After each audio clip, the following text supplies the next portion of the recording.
Hi, folks. You're with Tacitus Today, your pushback channel, and thank you for joining this radio, audio, no pictures live stream. In this essay, I'd like to talk about something that I thought would be an international headline today, or should be. It's about the different ways and different treatments that Christians get when they pray outside an abortion clinic, and say when BLM or Antifa burn the district down, or murder people, beat them up.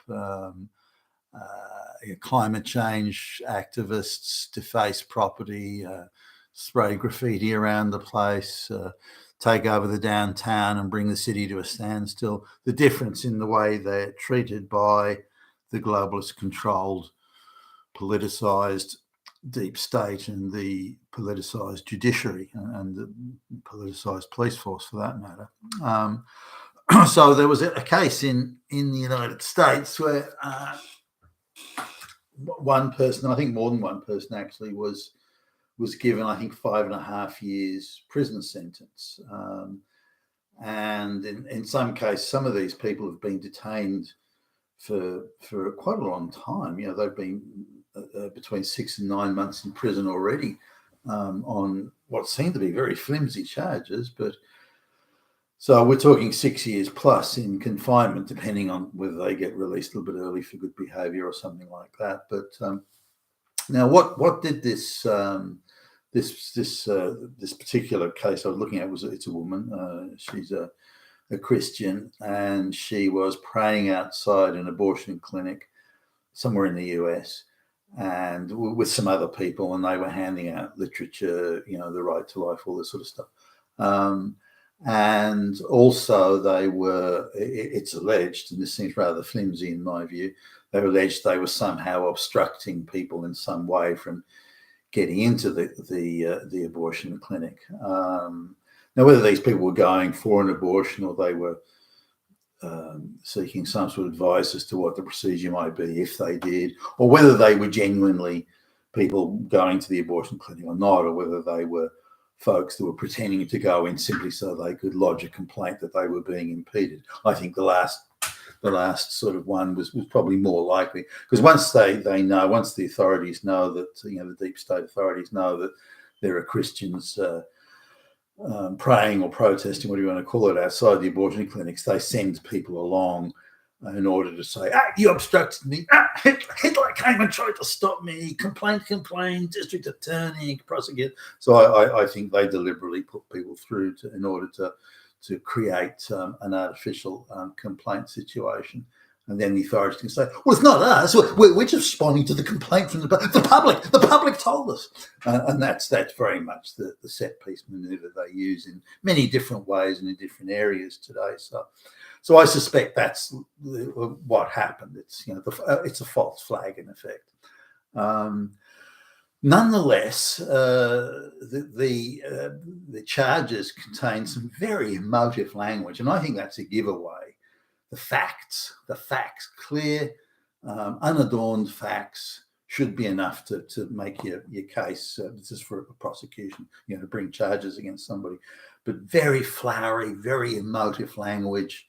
It's like some fucking gender studies lesbian was writing it out in the back about how evil men are, and it's just way too emotive, way too flowery. Loaded with ideological innuendo, and maybe because they follow Hitler, and it's that type of delivery. So it was really quite skinny, I thought, on facts. Now, the facts were that, at least as I understand them, that here's this bunch of Christians, all white, I think, from as I understand it, all white Christians, which is huge. White people gathering together in common cause. Scary threat against the globalist deep state. Christians, fuck, this is now a serious threat. And there's more than half a dozen, the majority of them straight white males. Holy fuck, Hitler has arrived and taken over the universe. And that tends to be how they look at it. And so the overreaction is staggering. SWAT teams. There's one Christian guy, just one guy, he's unarmed. And he's there with his wife and children. And I think it's a team of 20 SWAT team, full body armor, the whole thing, freeze on the floor, blah, blah, blah. And to get this one fucking Christian guy, but he's straight, white, and Christian. Hey, criminality enough. The next step is Hitler. That reminds me of the drug days when I was a kid, where if you look sideways, or if you can even spell the word marijuana, that's it. Within 5 minutes, you're on hard drugs and you're screwed. Which struck me as a kid as quite absurd. What? You can make that leap? And so anyway, they're out there. There was a claim that they were using chains and bike locks connected to form a barrier to stop but this was very vague, and I couldn't really make much sense of it. But did they mean that somebody had ridden a push bike to their praying outside the clinic, and thus they were in possession of a bike lock to lock their bike, and therefore they were saying, well, really, that bike lock's not to lock the bike, it's actually an instrument of oppression brought by Hitler. It struck me as sort of very vague and not making much sense. Anyway, it didn't really matter. I think the political decision to go after these people had been made, and then they simply set up a few folks to go in and claim they were being harassed and intimidated and prevented and obstructed and hindered. That then officially launched the thing. So then they launched the investigation. Then an activist DA could be brought into the charges. Then they dragged him in front of an activist judge and prison. Why you would care? Who gives a fuck whether someone's praying outside of it? I mean, to me, that doesn't seem like a threat to the deep state. But the deep state takes it very seriously. Now, the idea of, imagine how it would be in prison. You're in prison, you're in the prison your meal facilities room, whatever they call it, the restaurant or something like that. It's called the restaurant in a prison, but you're in there and says, well, what are you in for? Oh, praying outside an abortion clinic. How long are you in for? 6 years. Murderers get less. So anyway, this is it's insane, and I'm not laughing to make light of it, but it's a sardonic laugh in terms of the insanity of it. But so now we look at an activist that goes in and defaces a great work of art or something like that, or tears down a public statue. Again, either nothing at all. They are set free. 6 weeks. Good behavior bond or something like that. They get, it's so, they are treated so leniently. There was recently a climate change protester in Britain who she'd been given a number of times. She just got like a $50 fine. No record was kept, and then off she went straight out and started protesting again. Shutting down the center of the city and all this sort of stuff, and also going into museums and defacing works of art and the like. And I think it was something like the fourth or fifth occasion. Then the judge gave her a good behavior bond, which she promptly got. So then she got, I think, a few weeks in prison. I think that might have shaken her up a little bit, but this idea, why is someone such a repeat offender getting off so lightly, and they're actually causing real damage, whereas the Christians that are praying outside the abortion clinic have damaged no property, they've assaulted nobody, they've haven't shot anybody or something. It's hard to find a crime, and that the crime of hindering people trying to enter an abortion clinic is it doesn't have a definition. Hindering can mean anything, and even the handing out of literature saying don't have an abortion, or this, or you'll regret it later. That type of stuff. Even that's viewed as being hostile, criminal, outrageous act. Only Hitler would do something like that.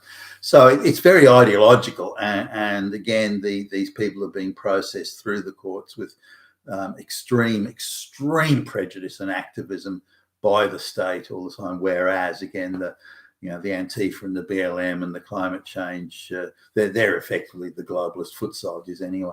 They're being treated very leniently by comparison. I'm not aware of a single BLM Antifa activist, unless they've been caught red-handed, committing murder and so on. I'm not aware of any of them that are getting penalties anywhere near that amount. Also, the arbitrary detention. These people are being grabbed by the state, and they're such a threat to humanity that they're being kept in prison for the months it takes for the court case to be heard. I mean, that's astonishing. Why can't these people get bail? Whereas BLM people that are accused of, with good evidence, accused of all sorts of discharging firearms, committing arson, all this sort of stuff, they're allowed to. They get bail straight away. They walk straight away. Multiple repeat offenders for violent offences, career criminals, they can get bail immediately. But this person who's committed no crime ever, and their only crime they're charged with is praying outside an abortion clinic, and they're detained without bail for 9 months or so. I mean, that's insane. But this is where, and to my way of thinking, this should be receiving an international headline, headlines plural. We should all be outraged by this, but no, the mainstream media aren't touching it. I haven't seen any headlines anywhere. I saw a mention of it on an online news site, and even that, it was buried sort of down. I only stumbled across it and saw it as I was scrolling through. Thought, what's this? And I went back and had a look, and then had a look at the local newspaper, and which appears to verify everything that was mentioned about it. Now, just my position, I've got no skin in the game in this abortion thing. I'm not a practicing Christian. I'm not I don't have any ideological position on this, either from a deep state or any other perspective. I believe that that a middle course is required. That when I look at the amount of 11 and 12-year-old girls in the black projects in the US and other places like South Africa and so on that are procreating or getting pregnant, copulating at 11 years old and getting pregnant. When I see that amount of young girls, do we want people, 11-year-old girls having children? Do we really want that as a society? Is it helpful that they do? Is it what God would want to do? I think that stuff's nuanced. I don't like the way the politicians go from any restriction on abortion at all is, well, yeah, if a woman is raped by Hitler, were you saying she couldn't get an abortion by Hitler? And they jump straight from any abortion controls means getting raped by Hitler, which is, of course, absurd.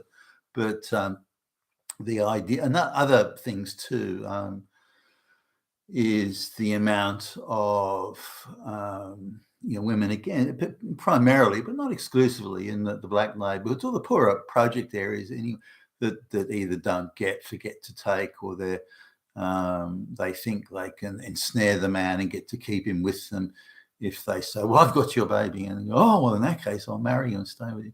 So there's a lot of women have those views, and that's why you find, particularly again, black women at the age of 30 have 6 children, all by different intimate partners.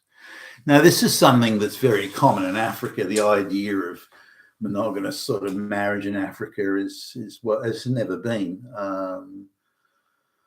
a thing. The idea is you will have multiple partners in your lifetime, and a woman will have multiple partners in her lifetime. That's not considered as anything unusual. It's kind of how things are, and culturally, and in terms of social structure, there are various reasons for that.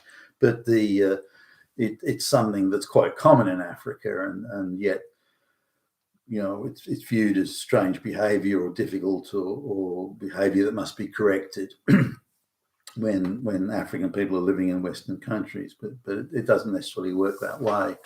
But coming back to the abortion issue, I think it's far more nuanced than absolute 100% yes, absolute 100% no.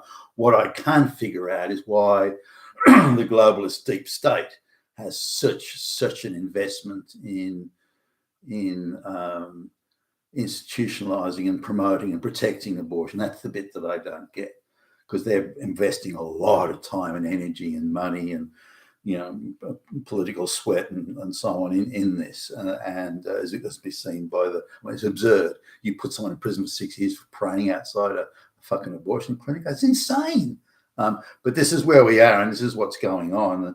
And I think these sort of things should terrify all of us, that the deep state is behaving in this way and is prepared to subvert and corrupt the judicial process. Remember, they're organising, they're organising activists, prosecutors, activists all over the place in order to judges to ensure that people are put into prison 6 years for praying, for fuck's sake. Now, do I think it's a good idea to go out and pray outside abortion clinics? I don't think so. I don't think it really achieves anything. But and it's a high risk behaviour in the current political and judicial environment. But nonetheless, does it warrant prison time? Of course not. You've been Tassus today, your Pushback channel. Thank you for listening.